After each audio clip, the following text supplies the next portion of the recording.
எந்த நடிகர், எந்த செலிபிரிட்டி, எந்த ஃபிலிம் ஃபீல்டில் இருக்கிறவங்க என்ன பண்றாங்க சார்? ஒரு யூடியூபர் ஒருத்தர் போட்டிருக்கிறாரு மீடியால, நிஜமாக நடந்தது என்னவென்றால், முதல்ல உங்களுக்கு நிஜம் எப்படி தெரியும்?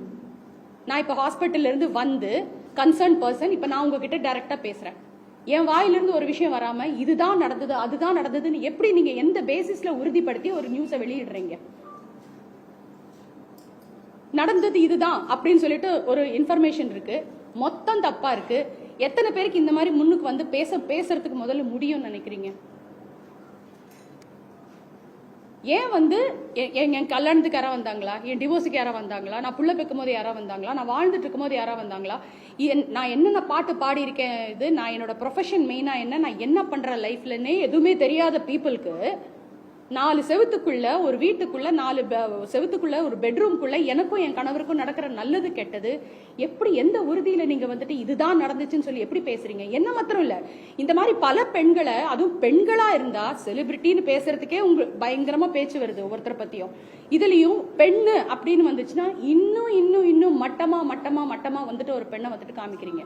இன்னைக்கு நான் சொல்றேன், நீங்க முதல்ல போட்ட யூடியூப் வீடியோஸுக்கு இன்னும் ஒரு எவ்வளோ ஒரு லைக்ஸோ எத்தனையோ பேர், ஒரு 1 லட்சம் பேர் பார்த்துருக்காங்கன்னு ஃபார் எக்ஸாம்பிள் வச்சுப்போம். இன்னைக்கு நான் சொல்றேன், நான் என் கணவரோட நல்லா இருக்கேன் சார், என் பிள்ளைங்களால எந்த பிரச்சனையும் இல்லை, நல்லா இருக்கேன், குடும்ப வாழ்க்கையில நல்லா இருக்கேன், உடம்பு எனக்கு சரியில்லை, பல பிரச்சனைகள் இருக்கு, டீல் பண்ணிட்டு இருக்கேன். இது எத்தனை பேர் பார்ப்பாங்க?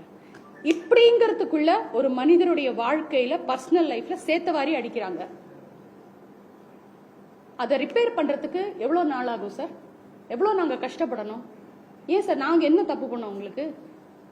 உங்ககிட்ட யாருக்கிட்டையாவது நான் வந்து என்னோட காலேஜ் ஃபீஸ் கேட்டிருக்கேனா? உங்க யார்கிட்டயா கடன் கேட்டிருக்கேனா? உங்க யாரையாவது நான் ஏமாத்திருக்கேனா? என் தொழில், நான் இண்டிபெண்டன்ட் ஒர்க்கிங் உமன். சின்ன வயசுல இருந்து 5 வயசுல இருந்து கடந்த எனக்கு 45 வயசு ஆகுது, 40 வருஷமா நான் இந்த இண்டஸ்ட்ரியில பாடிக்கிட்டு இருக்கேன். I was a child artist. என் அப்பா எல்லாருக்கும் தெரிஞ்சிருக்கும், நடிகர் T.S. Raghavendar. He was a director, writer, singer, music director. இந்த பிலிம் ஃப்ரெட்டானிலேயே நான் பிறந்து வளர்ந்த ஒரு பொண்ணு, இந்த சென்னையில பிறந்து வளர்ந்த பொண்ணு நான். சரி, இவ்வளோ நடந்துச்சு, என் போனு ஆன்ல தான் இருந்திருக்கு. ஒரு மீடியா பர்சன் எனக்கு ஒருத்தர் கூட நீங்க யாருமே ஏன் போன் பண்ணல?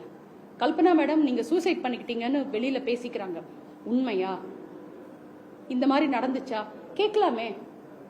அஃபெக்டட் பர்சன், கன்சர்ன் பர்சன் கிட்ட டைரக்டா கேட்காம, ஐயா தயவு செஞ்சு எந்த நல்லது நீங்க வெளியில சொல்லட்டாலும் பிரச்சனை இல்லை, தவறான நியூஸ் ஐயா நீங்க போடுறதுனால ஒவ்வொருத்தருடைய வாழ்க்கை, ஒவ்வொருத்தருடைய மன உளைச்சல் எவ்வளோ ஜாஸ்தி ஆகுதுங்கிறது உங்களுக்கு புரிய மாட்டேங்குது.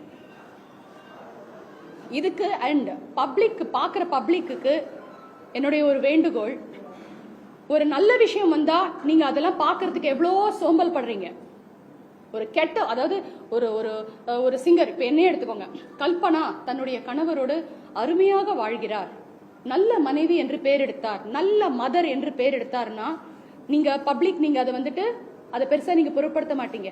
கல்பனா அவருடைய ஹஸ்பண்டோட பிரச்சனை அப்படின்னு வந்தா மாத்திரம் ஏன் எக்ஸ்ட்ரா லைக்ஸ் வருது? அதுக்கு இப்ப மீடியா பீப்புளா இருக்கட்டும், மத்தவங்களா இருக்கட்டும், உங்களையும் பிளேம் பண்ணுவாங்க, பப்ளிக்குக்கும் சேர்த்துதான் இது. நானும் உங்கள ஒருத்தி தான், நான் மீடியாலையும் ஒருத்தி, பப்ளிக்லயும் ஒருத்தி, 2 ஃபீல்டுல இருக்கிறதுனால தான் நான் பேசுறேன். மக்கள் இதுதான் மேடம் ஆசைப்படுறாங்க. மக்களுக்கு இந்த லைக்ஸ், அவங்களுக்கு இப்படிப்பட்ட விஷயங்கள் தான் ஆசைப்படுது. மக்களை எவ்வளவு ஒரு நெகட்டிவான, பெசிமிஸ்டிக்கான, மோசமான மனநிலைமையில நம்ம வாழ்ந்துட்டு இருக்கோங்கிறது தயவு செஞ்சு கொஞ்சமாவது யோசிச்சு பாருங்க. ஒருத்தர் நல்லா இருக்காங்கிறது கேட்கறது உங்களுக்கு போர் அடிக்கல?